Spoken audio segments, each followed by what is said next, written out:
Okay, let's unpack this. We have a really complex, quite intense deep dive today into the life of Claire Danner Crispin. She's this Nantucket woman, and her life just seems to explode, doesn't it? Hmm. There's a professional hiatus, this secret affair, overwhelming guilt, and it all collides during the planning of a huge charity gala. It really does. What strikes you immediately from the sources is this compounding pressure. Claire's juggling, the chaos of a big family, which sounds demanding enough, 4 kids, yeah. right? 4 kids, plus years of this self-imposed guilt from a really traumatic accident. And then she takes on co-chairing this major fundraiser. High stakes. Totally. So our goal here is really to analyze how all these crises, internal and external, basically force some kind of dramatic resolution. Yeah, our mission today isn't just to recap a story. We want to distill what really drove her choices, explore how these invisible threads of long-term guilt really dictated this new affair she starts, her relationship with her art glass blowing, and the outcome of this pretty infamous summer gala. We're trying to get to the core of what made her life fracture like that. Okay, so to really get Claire's decision-making years later, we absolutely have to start with the guilt. It's described as tar-like, just clinging to her soul, going way back to March 2003. This was the night of the Daphne Dixon accident. And it wasn't just that she was there, right? She felt deeply responsible. She'd invited Daphne, who was a wealthy summer resident, to join their group that night. Mm, And Claire admits she bought Daphne that last godforsaken drink. But the real kicker, the thing that haunted her, was her inaction afterwards. exactly. The sources really emphasize this failure to physically intervene.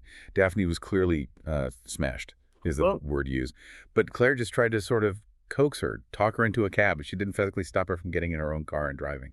A choice with huge consequences. Massive. Daphne drives 60 miles an hour down a dirt road, hits a deer, actually cuts it in half, the sources say, and flips her car just like 200 yards from her own driveway. Where her husband, Lock Dixon, finds her. Yeah. And the result wasn't death, which is maybe surprising, but this irreparable damage that had no name. A really severe head injury. And what's critical for understanding Claire, I think, is that Daphne survived, but she was fundamentally altered. Absolutely. Daphne became this living, walking, talking reminder of Claire's perceived failure.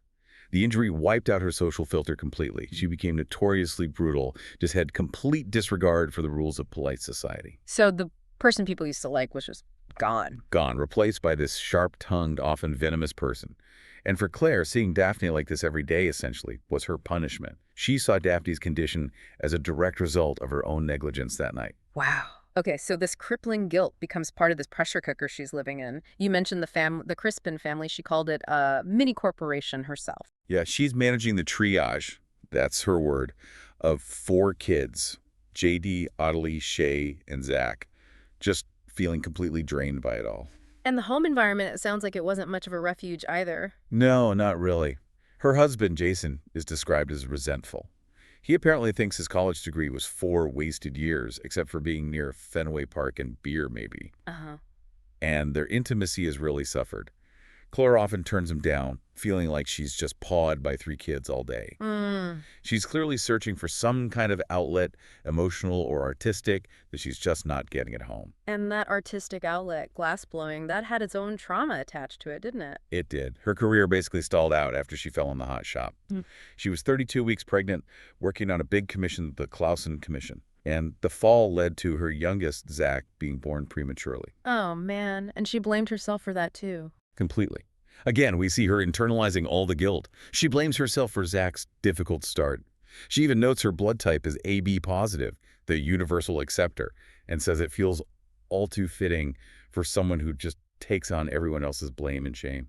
It's like she feels designed to accept fault. Wow. That's heavy. So it's right at this low point, basically, that Lock Dixon, Daphne's husband, remember, comes along. He's the executive director of Nantucket's Children, the charity. Yes, and he approaches her with this offer that must have felt like, I don't know, a lifeline. He wasn't just asking her to co-chair the gala. He was kind of offering her a chance at redemption through her art. How did he manage that? Sounds like he knew exactly what buttons to push. Oh, his strategy was, well, masterful.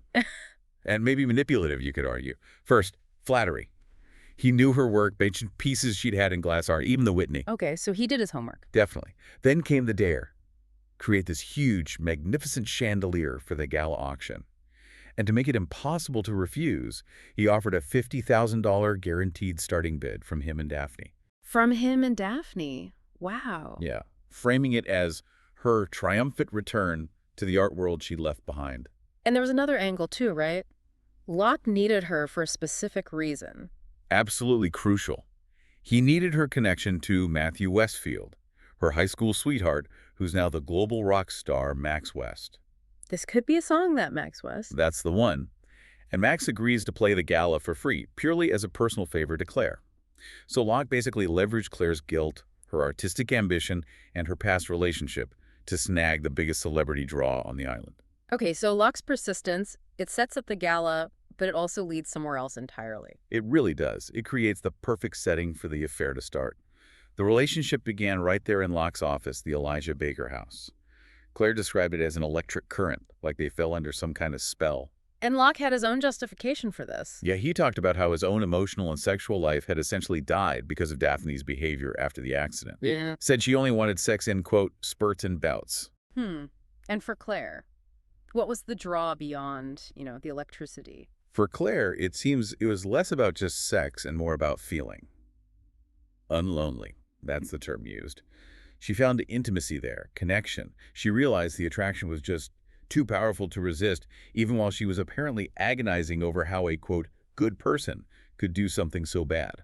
That internal conflict must have been intense and ironic, given how it affected her actual marriage. Totally ironic. The secrecy just amplified the distance with Jason. He sensed something was off, told her she seemed somewhere else, even when they were physically together. And eventually that tension exploded. It did. Claire, probably projecting her own actions, saw Jason talking to another woman, Julie Jackson, at a party and just violently accused him of cheating. It was this huge breakdown, seemingly rooted entirely in her own guilt and secrets. Jason, for his part, tearfully denied it all. It's messy. But you mentioned Locke wasn't entirely maybe shallow. He had reasons for being on Nantucket, for doing the charity work. Right, some important context. He'd apparently moved to the island and focused on Nantucket's children after being inspired by a hospital cleaner named Marcella Valenda. He saw the charity work as genuinely meaningful. So this affair is happening right alongside his attempt to find, ethical fulfillment. It makes the whole situation even more morally murky. Okay, so the gala's approaching. Claire's trying to manage this affair, her family, and now she's trying to redeem herself through this incredibly difficult art project. Yes, the pole taffy chandelier. And this is where you really see that Sisyphus myth analogy come into play. Yeah. It was beautiful, apparently, but almost impossibly complex to create. A real struggle. An agonizing one. She shatters the first main globe, the Platonic globe. Then the sources mention it took her 163 attempts just to get one arm right. This wasn't just art, it felt like penance for her. Wow, 163 attempts. Yeah. And the struggle was so intense, she actually had another fall in the hot shop, a near-fatal one this time, landed her back in the hospital. It's like the art itself was demanding this huge price from her. While all this is happening with the chandelier, the actual gala planning sounds like a total nightmare too. Oh, completely. Defined by rivalries and serious financial pressure. Yeah. Yet Isabel French, the co-chair from New York, divorced Williams grad, apparently very focused on appearances. Always trouble. Right. She constantly undermined Claire. She preferred the name Une Petite Soirée instead of just Summer Gala. And she questioned using Max West, the rock star. Why? He was the big draw. Isabel thought he wasn't right for their older, wealthier donor base. She cited his, history, drugs, affairs, rehab, wanted Broadway instead. And Isabel got competitive. Very. She was apparently silently seething when she got left out of a big feature article about the gala in Man Mag. But the really big crisis, organizationally, was the catering. Ah, yes, the catering catastrophe. Claire had already messed things up with her sister-in-law, Siapan, who runs Island Fair. Claire hadn't managed to get her the initial catering bid. It went to a fancier outfit, A La Table, mostly for financial reasons. But then, A La Table cancels just 10 days before the gala. The owner's mother was sick or something. So Locke and Isabel basically forced Claire to go crawling back to Siapan to beg her to step in and save the event. Oh, that must have been awkward. Did Sirhai agree? She did, but not just like that. She didn't just want the contract. She wanted something more. She made Claire promise, absolutely promise, to end the affair with Locke. Wow.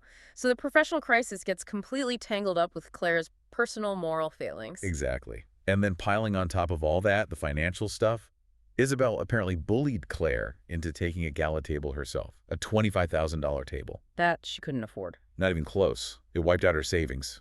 So who did she have to borrow the money from? Let me guess, Max West. Max West, who just gives it to her. No strings attached, no expectation of repayment. He mentions their youth, when there was no line drawn between what was yours and what was mine. A real contrast to everyone else demanding something from her. Man, if that wasn't enough drama. Right. The financial mess actually becomes criminal.